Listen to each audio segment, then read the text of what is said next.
the presidency of Millard Fillmore not only ushered in the abandonment of emancipation, but did so in such a manner that in his post-presidency, even him running will reinforce the abolitionist platform of the Republican Party that will make it the mainstay, a main party of the United States till today. Like, right. He screwed up so bad that he created ripple effects that we're still living in.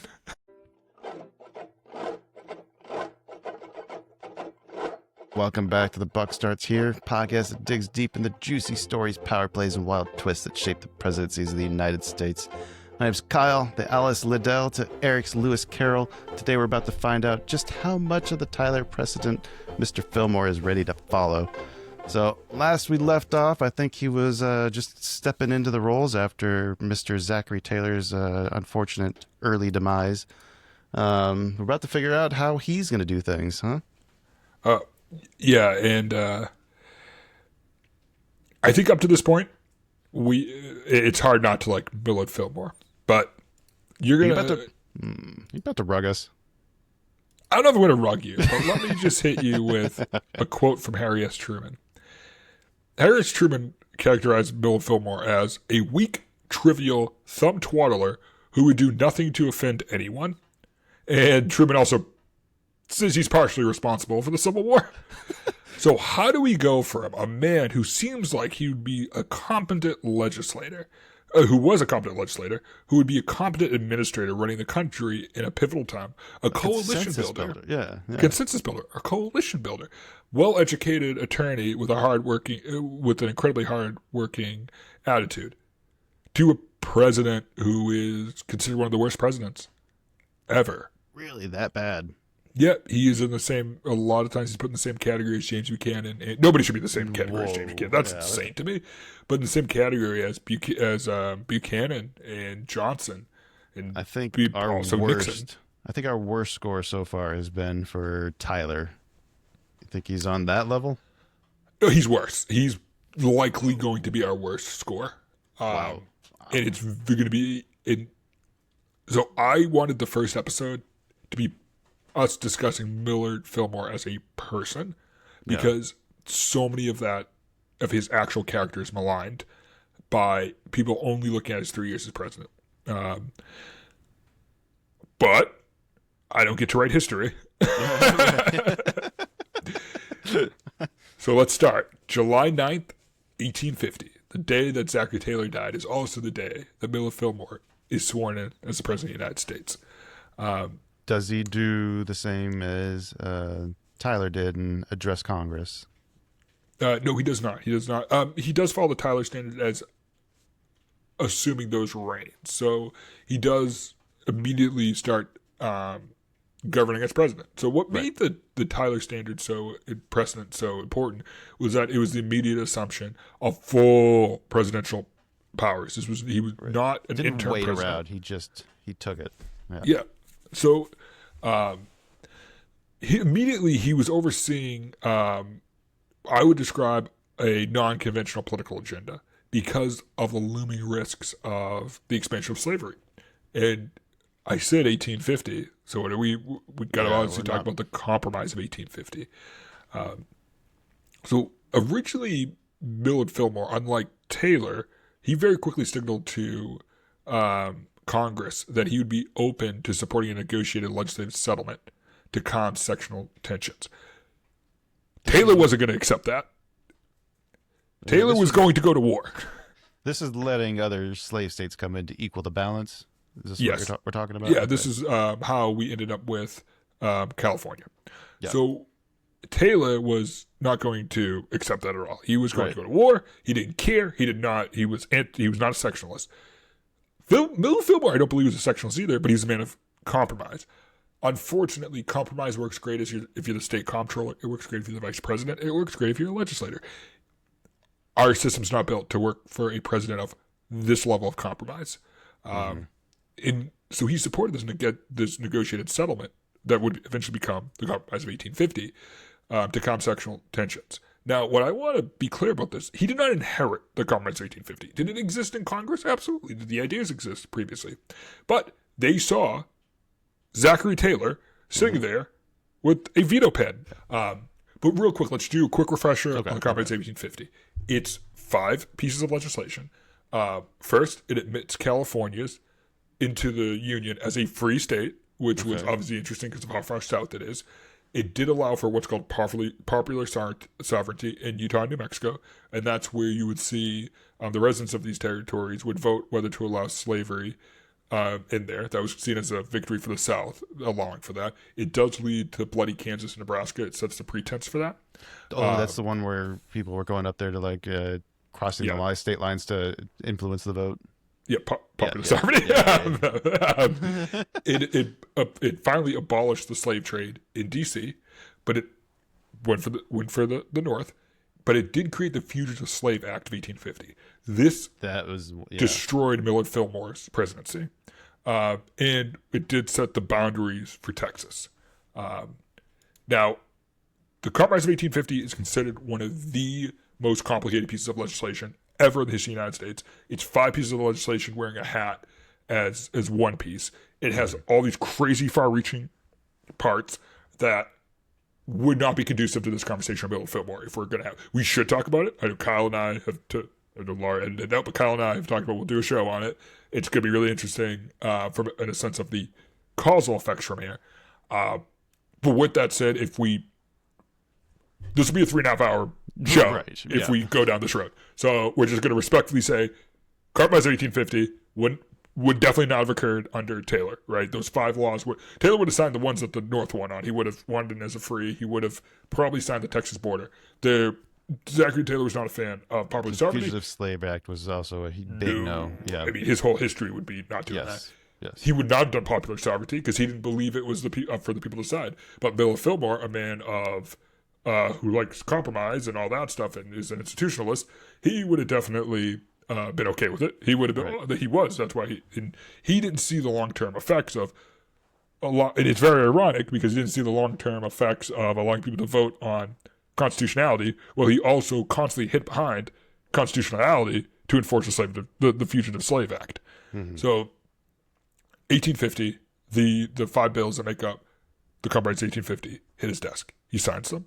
California, it's admitted as a free state. September 1850 immediately entered.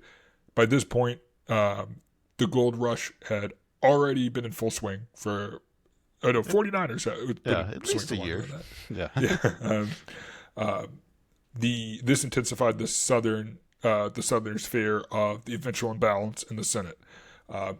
This, as Kyle said, this ends up with that popular sovereignty going into Utah and New Mexico, really starting to push the slave issue. This drives sectionalism. Millard Fillmore did not see this coming. I don't think he saw this coming. Zachary Taylor saw this coming from a mile away. He was like, this is going to be horrific. But Zachary Taylor is a general. He's a man used to giving decisions and being responsible for them. Millard Fillmore is a coalition builder. That's not a bad quality to have. In this case, it's a horrible quality to have. So it sounds like you need a Zachary Taylor to oversee that guy. Like you need somebody to give him the guidance and be able to take responsibility for those decisions. Yeah, you Kyle, 100% right, man. Like you need a Zachary Taylor. A Zachary Taylor also needs a Millard Fillmore to help build that underlying coalition not result in everything being Zachary Taylor having to show up and invent new military tactics on you. Yeah, because that's not the right answer either. I still think that like elite cavalry was probably so confused and like, oh, he's missing us. He's not hitting us with this grape shot. And then watching everything catch fire, and you're like, oh, we're not prepared for this war at all. But the most consequential portion of the Compromise 1850 is the Fugitive Slave Act, which was passed in 1850.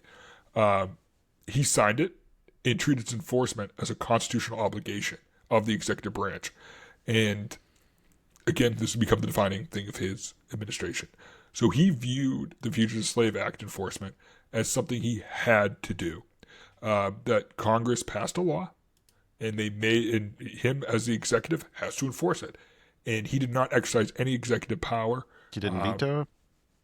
No, he signed it. It was part of the Compromise 1850. So all 5 had to be passed for it to be a compromise. Okay. That was the only way that the South would have revolted. Which it did. It did anyway, yeah. Literally did. Right. So Millard Fillmore gets no credit for preserving the Union for that one, even if it's only for 10 years. Right.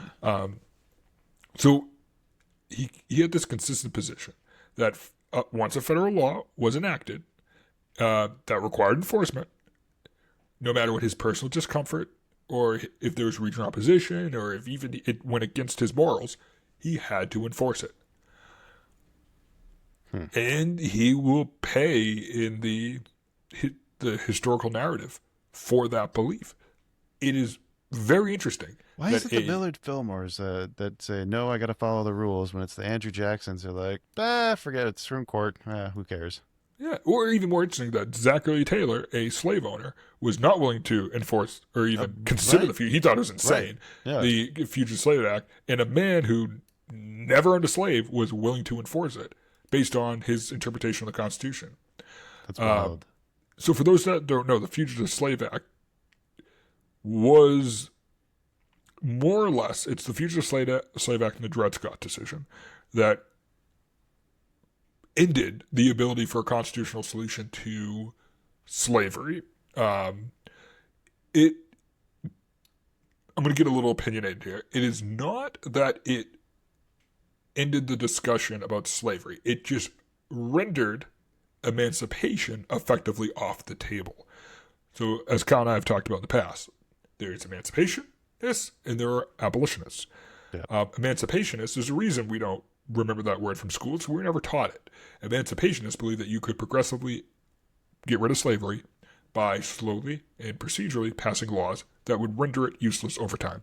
And you're going to say, oh, but what's an example of emancipationism? Virtually the majority of states. The Compromise of 1850, the Fugitive Slave Act, and the Dred Scott decision effectively end emancipationism in the United States. Now, emancipationism had some success in the United States. In fact, the Constitution is partly an emancipationist document because it ends the slave trade in 1808. That's right, yeah. It is ingrained in how a lot of constitutions were constructed, obviously from the state level upwards, is this idea of emancipation. How emancipation was going to occur was something that was always conveniently not defined. And it was always, well, we can do this, we can do that. But the Dred Scott decision and the Fugitive Slave Act ended that. Now, the reason it ended the idea of emancipation is because the Fugitive Slave Act, in the ruling on the Dred Scott decision, effectively meant that you, as a Southerner, could buy slaves and move to a free state with all your slaves. And there was really nothing the free state could do to stop it. Mm-hmm. And this basically turned every emancipationist into an abolitionist. I can see why. Right. You're basically just now saying that state sovereignty or the populist sovereignty only goes one way, basically. Right? Only goes one way because you, as a Northerner, cannot go to the South and free slaves. Right. That's called abolitionism. Yes. It's what will happen. It's what will happen is that this. This is why I believe this is why Truman does that quote we started off with. I believe that's why Truman had such a negative feeling for Millard Fillmore, for a man who was anti-slavery, is because his lack of a strong backbone, his lack of foresight was horrible. It basically his compromise, his signing of the Compromise 1850, which was not the elected official who he got his position from because that elected official died. Wouldn't have signed it. If you feel like one of the discussions we're having is whether or not like he felt like he had a mandate for his presidency, right? After inheriting it, if you feel that way, like, don't you at least stick with the same thing that the guy before you was harping on, right? Yeah, exactly. So and what's interesting is that you brought up a great point earlier about the Tyler standard and the Tyler precedent, and part of that, the Tyler precedent, isn't necessarily just addressing Congress. It's about assuming the president holistically, right? It's about being the president, not the interim president, not the placeholder president. You wonder if that didn't happen. You wonder if there wasn't the Tyler precedent. Would Millard Fillmore, who's an institutionalist, would he have been like, well, my predecessor didn't want to sign this, so I have no right to sign it? I wonder if he even wants to assume the presidency if there was no Tyler precedent. I bet you. Right, I wouldn't be surprised if he doesn't ask for an election to go get somebody else to take the spot for him. God, that's a great point. That is an excellent point. Dude, it is weird to think William Henry Harrison dying basically led to some dude agreeing to the Fugitive Slave Act who didn't own slaves. That's kind of scary. Like Tippecanoe and Tyler too. He got sick after his he got sick after his speech, and like that's how we learn about these people. And then we're like, do you remember Millard Fillmore? People are like, no. It's like, whoa. Do you remember the Civil War? Do you remember Abraham Lincoln? He ends up the Northern Whigs completely disavow him. They view him as a traitor. They view him as somebody who's now aligned with Southern, all these Southern demands. The South never warms up to him. They're suspicious of him. And Millard Fillmore does not do a good job of laying those fears. He's like, I'm just enforcing the law, but he's still very open about his belief system. So the South's like, well, I don't want this. The Southerners really don't want to deal with it. I'm not talking about the Southern Whigs and the Jackson Democrats. He ends up trying to form this, what could best be described as a Union First presidency, and where he's trying to have a very procedural presidency that respects the Constitution, that really focuses on institutional steadiness. He is not the charismatic person he is in person. He's not that at the president. He's seen as stiff. He's seen as an instructionalist. Like, we do X, we do Y. What do you mean by, is that like another word for micromanager? No, more like follow step A, B, C, D. And it's like, well, what about your thoughts on this? No, A, B, C, D. No, we don't think, we just do. We just do, right? And he's not trying to build popular consensus. He's like, well, I'm the president. It's outlined in the Constitution how I handle this. He really he never ends up being able to replace what Zachary Taylor brought to the presidency, which is hard to replace. Like, don't get me wrong. Yeah. But he is seen as stiff. Congress starts kind of dictating what's going on. He's a coalition builder, but he doesn't necessarily understand that the executive branch, I don't say doesn't understand, he's smarter than me. He doesn't foresee the battle of Congress versus the presidency. To him, he's like, the Constitution says it goes this way. He doesn't understand that, like, power abhors the vacuum. Like, you don't want to be, well, Congress is going to take that responsibility. He ends up overseeing a lot. Obviously, he ends up overseeing a lot of expansionists of the United States. And when I say a lot, I mean it's nothing compared to like Jefferson and Did we get the Gadsden Purchase yet? Yeah, like it's not. It's stuff like that. It's these smaller procedural purchases, but they're still interesting because they're more expansion than we see post his presidency. Because obviously we go into a very contentious period. So he oversees, that kind of the procedural expansion that was happening over time. Obviously, the Compromise 1850 is adding definitive territory and definitive pathways to state, pathways to statehood, yes. Pathways to statehood. I don't know. That made no sense. Pathhood. What is a pathhood? I don't know, but you said it so convincingly that I was willing to just roll with it. I'm very proud of myself for that. That is, I did not even question that. Yeah, that's pretty good. At this time, there's some interesting geopolitics stuff going around, where this is not going to surprise you at all, but Millard Fillmore was obviously very commerce-centric. So he's managing these great power rivalries that are occurring, but he's staying neutral. He's just like, he doesn't want to rock the boat. He's trying to maintain strong commercial relationships with every country in Europe. Is he having any successes, like, or at least on the commercial side economically? Okay. Economics, not really having a major play in it. It's kind of like you get that post all those reforms in the 1840s. Still trying to catch up and recover from the Panic of 1837. Yeah, right. It's like that, like reforming process. It's kind of like the U.S. in the 2010s, where it's like, there's all this great GDP growth, all this great stock market growth, but it's not like the product of presidential decision making. I'm not, by the way, not trying to contemporary. There's, of course, president affects the economy, but you know what I'm saying. It's that these reforms that had occurred under a previous reaction to a recession. We're more still trying to reestablish a banking system at this point. Right? Like, 100% right. That's a great way to put it. We're still like, shit, banks need to work, and England's finally loaning us money again. Yeah. Our economy's going to grow, but it's only because we screwed up so bad the other way. But so he specifically, we actually start seeing canal interest at this point in Panama. Oh yeah. Yeah, is that cool? The Erie Canal are the Great Lakes canals. I think were like undertaken around this time frame too, weren't they? Yep. So the Erie Canal modernization occurred, around this time. Dude, it's crazy to think they built like the first Erie Canals in like late 1700s, early 1800s. Like, that's wild. Right. Yeah. And those are like pusher barges. Right. The one that linked the Great Lakes to all the Great Lakes basically, and the Illinois River. I think this is all part of this package that was happening around this time. So we see this mass modernization. Now. He was successful on the commercial side, but it was moderate success. It was nothing to build a presidency around. But the bar had been lowered pretty low. It's not that hard to exceed it. But the 1850s, especially it's interesting in Cuba. There's a bunch of adventures by American private companies on how to go into Cuba and start building up commercial interests. Fillmore did not like these ventures at all. He thought they were dangerous to U.S. foreign relations, and he worked to discover them, to suppress them.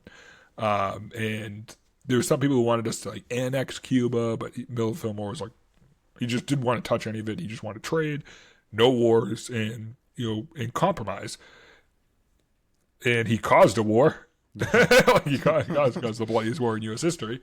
He didn't cause it, but he played a major role because he removed emancipationism as an option. There was always that option of we're going to meet in the middle at emancipation, and him signing and enforcing the Fugitive Slave Act ended that. So there's now one option. If Southern slave owners can bring their slaves to the North, well, the North is like, well, fine, I can bring freedom to the South. If you're going to do that, it's both ways. Do you think maybe he did have the foresight and knew that this was a way to maybe force it to come to a head and get resolved? Yeah, but it's the worst possible. If you do have the foresight, it's the worst way to do it. I'm going to crash into this tree. Well, at least I saw the tree coming. It's like, that doesn't change it. You don't get credit for crashing into the tree because you saw it coming. Fair enough. Now, something that he did want to do is he wanted to establish formal relations with Japan. So he does. So the reason we have anime is Millard Fillmore. I guess we can say that. I guess we can say that. No, I'm fine. I'm fine saying that. So he was the one who sent the expedition by Commodore Matthew Perry, which is, I always forget his name is Matthew Perry. I don't know why that makes me laugh. So he does have success with Japan. But I would say that's probably like one of his biggest successes. I mean, if your biggest success is like not starting a war with Europe and then causing the Civil War, like that's not a success. No, not really. Back home during this time period is we start to see the Whig Party fully collapse. He's the last Whig. I mean, that's how bad are you that you're the last president of your party? He killed the party. Yeah. The Whig Party both saw a contraction in membership and any membership remaining splintered.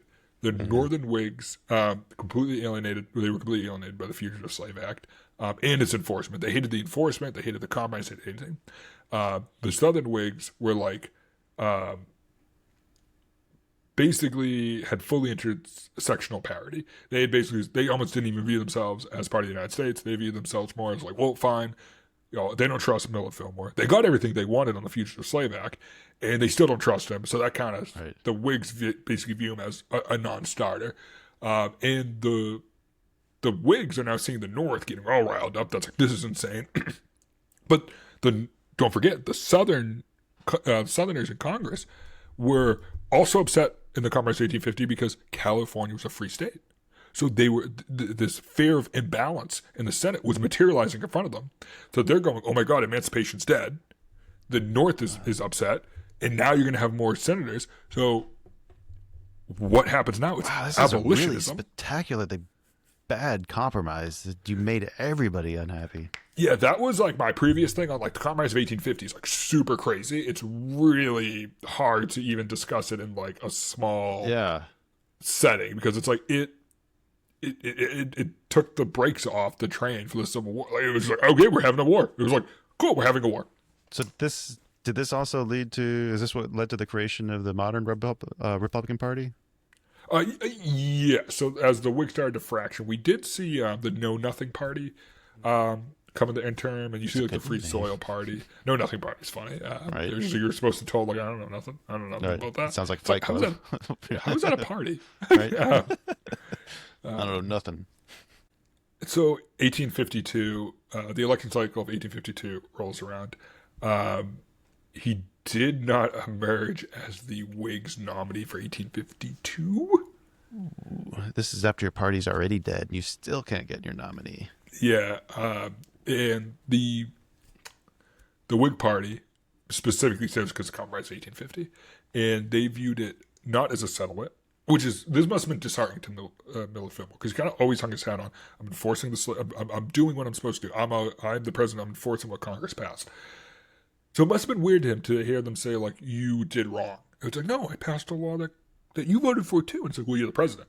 You have the ability to veto, and they specifically hung the Compromise of 1850 on him. They said, no, you created a fault line within the party that wouldn't heal. And Winfield Scott gets the nomination, which I think is kind of funny. Because like when you think of Winfield Scott, you don't think of him as like presidential candidate in 1852, right? You think of him as a general.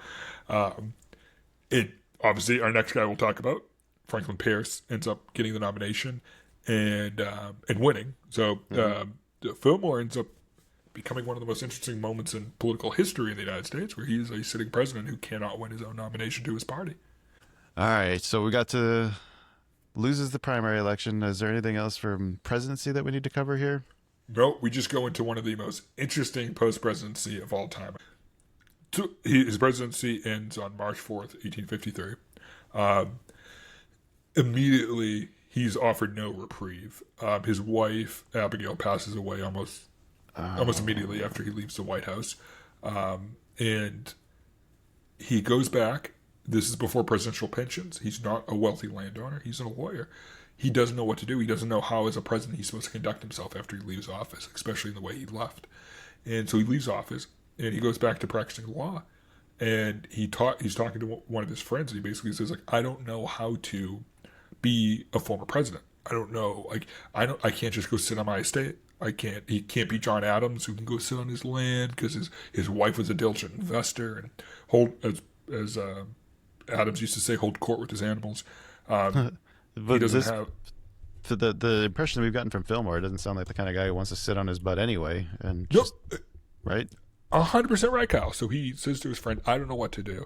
And I need to work, but, I also... we have successful legal practice and all that. So his friend goes, tour Europe. Go tour the world. Yeah. Go... Why not? Go and essentially, like, go enjoy yourself. Go meet the Queen of England. Yeah, exactly. So he ends up agreeing with his friend. So he ends up going and touring Europe. Probably the only interesting piece of trivia that you would hear on like a trivia night in a bar is he meets with Queen Victoria. Queen Victoria responded that he was the handsomest man she had ever met. She doesn't say that to Millard Fillmore. She actually remarks it to her court. So she was obviously be a big fan.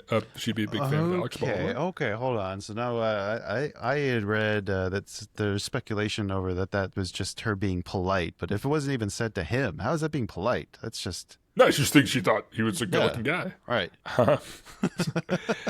He ends up visiting all these courts. He goes to Italy. He goes to Germany. So Millard Fillmore, he tours all over Europe. He's in all these different courts, and this is where we really have a lot of pieces on how charismatic he is, on how friendly of a guy he is to be around. But it's this coalition aspect, what makes him so agreeable. That really doomed his presidency. So he's rejuvenated. He comes back to the United States, and in the mid 1850s, he returns to Buffalo, New York, and he kind of establishes himself as part of this law practice. And by this point, he really started accumulating wealth. And he has all these philanthropic interests. He's known for, like, donating money to anything. Like, he didn't have, like, one thing he really wanted to donate to. It was education. It was cultural institution. It was just charitable initiatives. He basically, like, gets called, like, the local statesman. And he's very visible. He's very respected because he's not in the decision-making role. He's not in that hardline role. So he's... he's kind of fun to go talk to. He has all these stories, and he's personable. and he starts feeling a lot more comfortable, right? He starts feeling like that's what he's meant to do. Well, by 1856, there's this national movement called the American Party, also more commonly known as what we learn about in schools called the Know Nothing Party. Mm-hmm. This is a great random one to throw out to your political junkie friend, is be like, oh, who ran for the Know Nothing ticket? No one did, because it's not a party. It's the American Party.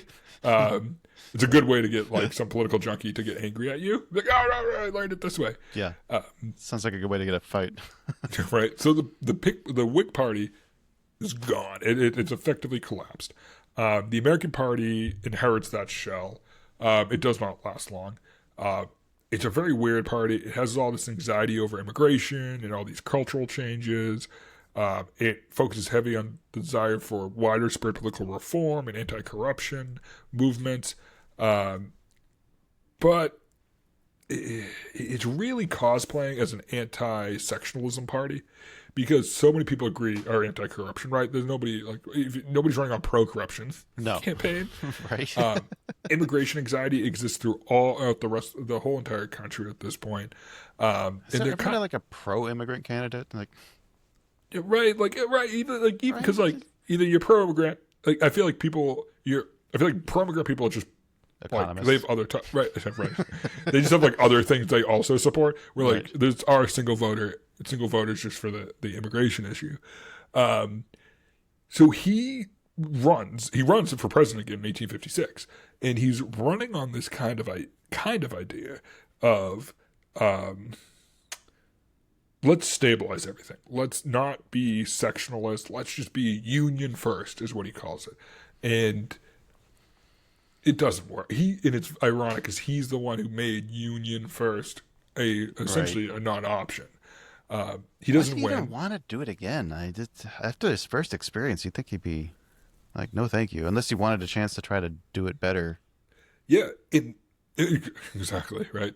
But this is kind of a really interesting moment in American political history. There are many political scientists say that this election of 1856 and the utterly defeat of the American Party. I mean, the problem with the American Party at this point is not so much that people don't agree with the platform; they just don't believe it has any legs. They just have no faith in the ability to execute whatever their plan is. Yep, exactly. So. Also, there's a horrible narrative Millard Fillmore stole votes from Fremont, the Republican who was running. Mm-hmm. No, he didn't. John C. Fremont, he got 114 electoral college votes. Millard Fillmore got 8. Yeah, I don't think that was. Yeah, J.J. got 174. How? Yeah, right. The only argument you may have is that the popular vote would have went to Fremont, but I've seen. But those are mostly just you would have just more won northern states. It's not necessarily right. I mean, at this point, New York has 35 electoral college votes. It is right. I mean, New York's a powerhouse. It is funny at this point. California had 4. How do I find that funny? Wild to think about, right? And Florida had even less. Florida only had 3. So this creates, effectively ends the Whig Party, shows that the Republican Party is the alternative to the Democratic Party. And interesting enough, it is this election that converts the Republican Party into the parody party, the Democratic Party. And it sounds weird to say because, we like to talk about, Abraham Lincoln being the first Republican president, and he is, but he's not the first nominee of the Republican Party. Right. Exactly. And this is interesting because we have not left that period yet. There has not been a rise of a major third party candidate. We have not seen success in coming up on 200 years of a third party. Every other major democracy is a coalition, not the United States. So the presidency of Millard Fillmore not only ushered in the abandonment of emancipation, but did so in such a manner that in his post-presidency, even him running will reinforce the abolitionist platform of the Republican Party that will make it the mainstay a main party of the United States till today. Like, Right. he screwed up so bad that he created ripple effects that we're still living in. Like, so Ooh, this is gonna be a fun one to rank. right. So as we transition out, he continues to kind of just have these weird political opinions. He during the Civil War, he votes for Stephen Douglas in the 1860. He votes against Abraham Lincoln. So he votes for the Democratic candidate. He then votes in 1864. He's living in New York, by the way. In 1864, he then votes for General McClellan. He votes for he votes for the opposite side of the ticket. He votes for the Democrat. We're still fighting the Civil War. Who do you think? Who do you think did his insurance? Oh, right, yeah. After the war. Yeah. That is my favorite, like, just such I'm a... never gonna let that one go. He should. He ends up having a second marriage in 1858. He marries his wife Caroline. Very similar. He is it's a very positive relationship from everything I can read on it. It's his second marriage is not less documented, but it's not as prominent as a marriage to Abigail. During the Civil War, he actually raises essentially the city guard, which is a group of guardsmen who are protecting Buffalo, because at this point there was concerns that there'd be a southern invasion through Canada because the Brits were remember hearing about this. Yes. Yeah, the Brits were... The South was like, yo, Brits, you can take America back. And they were like, aren't you also America? And aren't you also angry? We're not going to... You started the war. We're not going to... What? Why would we... Why do we trust you? Right. We're not going to let you come into our country. You're warmongers. What are you talking about? Also, we trade with the North. What do you... I know, right? They're the ones who make everything. Yeah, like, we would like to own America again, but, like, this is going to be we got our own stuff going on, guys. I know, right. It's a potato families before that. So he ends up, but even more ironic, when Abraham Lincoln dies, he leads the guard when his train stops in Buffalo. So, and he has this like weird respect for Abraham Lincoln, even though he didn't support Abraham Lincoln. Is it just because of his unionist? He just wanted to keep the Union together. He didn't want to vote for anything that would tear it apart. 100% red, buddy. So he has this Union first identity is what will define him in his years. So, but after it was all said and done, because his presidency, he survived for so long after his presidency. He passed away in 1874. He's exists in this weird reality where he's seen very prominent within his local community, but he's not reviled, but worse, he's forgotten about. Mm-hmm. His identity on the national circuit for the last 15, 20 years of his life is kind of ignored. That people don't really seek out his opinion. Some people would occasionally ask for his opinion, but during the Civil War, he hedged everything he ever said, and so people really stopped caring. It's almost like he became too much of a politician. Like he went, right? He just leaned too much into the political speak and never actually doing anything. So while in Buffalo, he remained a respected civic philanthropist. That he had this idea of this early era Whig who was a statesman and all his ability to build coalitions. By the end of his life, he's just seen as a man who once held a position. And in truth, he lived long enough to see a man who failed at his position, failed while he was president. He failed his mission, his life goal to preserve the Union. He caused the rupture. Wow. And he would pass away March 8th, 1874, after he actually was in great health. Like his doctors noted, he was in great health. He suffered a fairly massive stroke and passed away about a week after the stroke on March 8th, 1874. And that would be the end of Millard Fillmore. Did he Go ahead, sorry.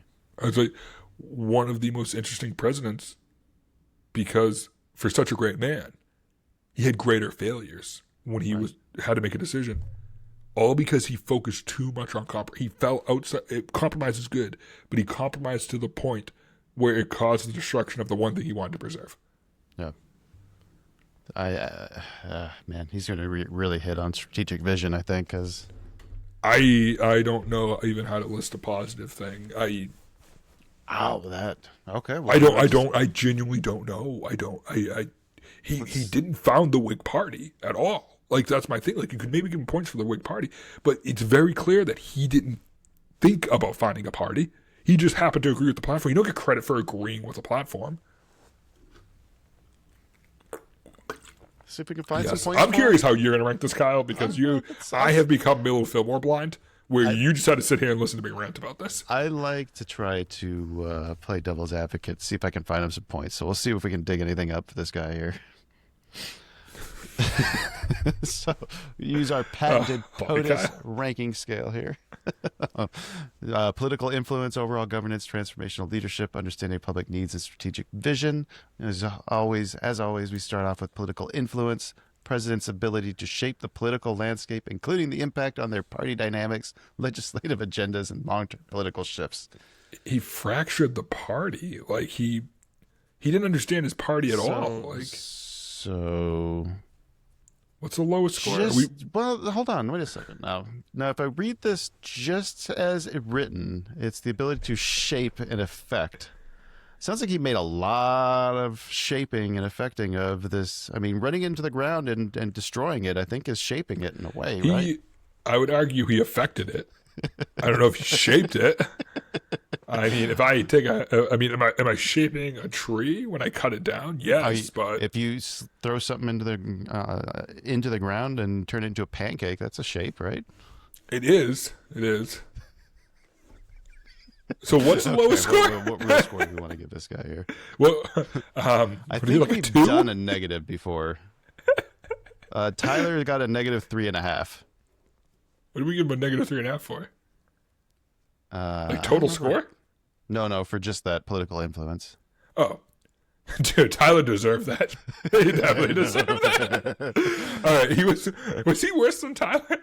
He has to be, right? I don't know how you don't. Yeah, kill your party. Let's go -4 because you destroyed your party forever. The party doesn't exist anymore. It doesn't exist anymore. You're the last of your party. Can it be -5?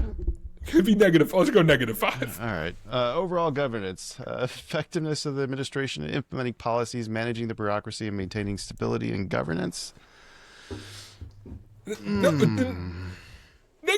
He didn't maintain the bureaucracy at all. Like he destroyed the bureaucracy because he set fire to the house. I mean, he did try to maintain some stability. He did prolong the Civil War for at least a decade. But he also put it on the path towards the Civil War, too. Kyle, you're right about this. I'm wrong.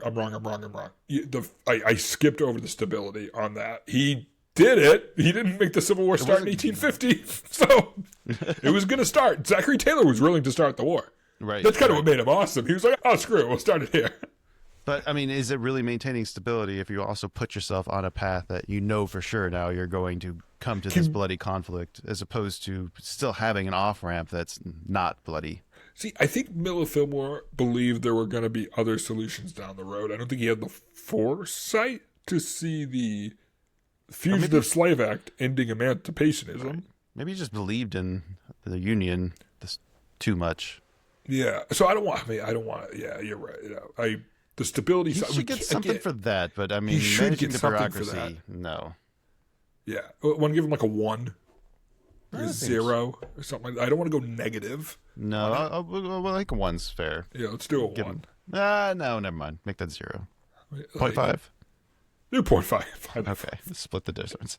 Transformational leadership, our capacity to enact significant changes or reforms that alter the course of history. Did they address pressing societal issues and implement lasting change? That last one hurts him.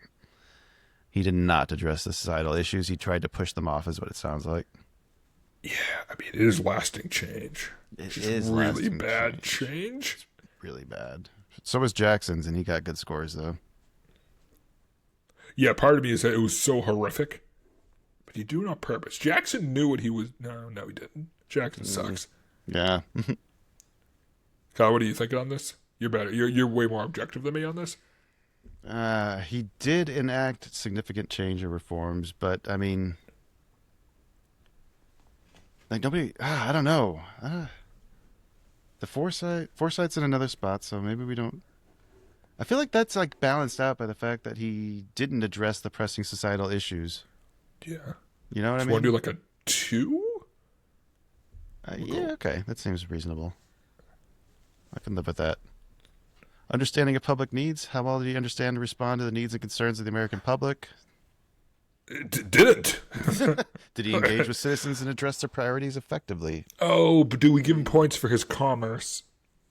Do we give him... People love anime. Anybody give a crap about commerce at this point in time? I don't think there's any great benefit because he's like, I didn't start a war with Europe. It's like, what, were you trying to start a war with Europe? You don't get credit for... Yeah, no, I've already said it. I agree.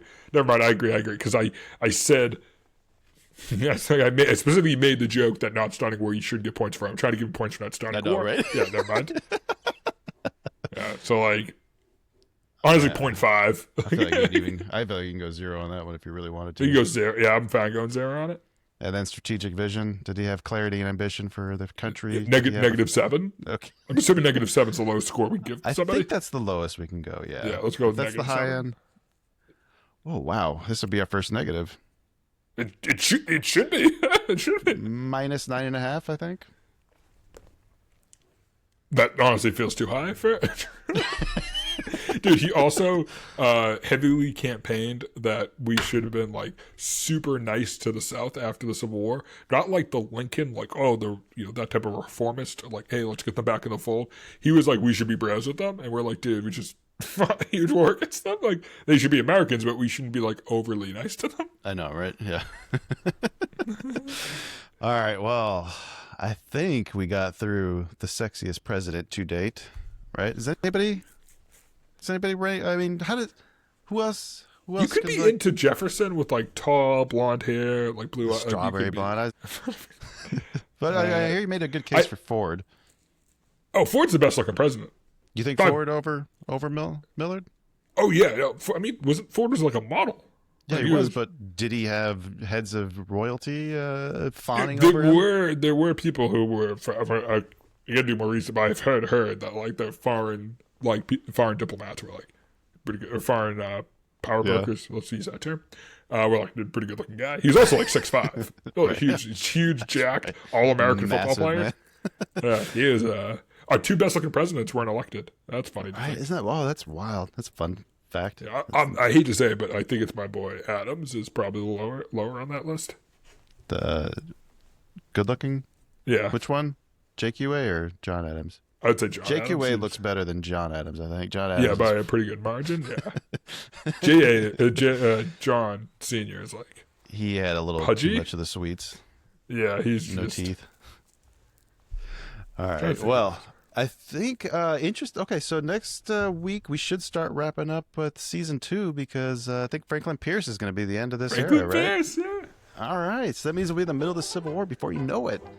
In the meantime, you can tell us what you think of Fillmore's looks. Was the Queen just being kind, or was she dump Prince Albert for a shot at being the First Lady? If you're Canadian, Australian, or British, or anyone else who probably wants an apology, you can email us at buckstartsherepodcast@gmail.com. Also hit the thumbs down twice so we get double punished. We'll see you all next week. Produced by China Shop Productions.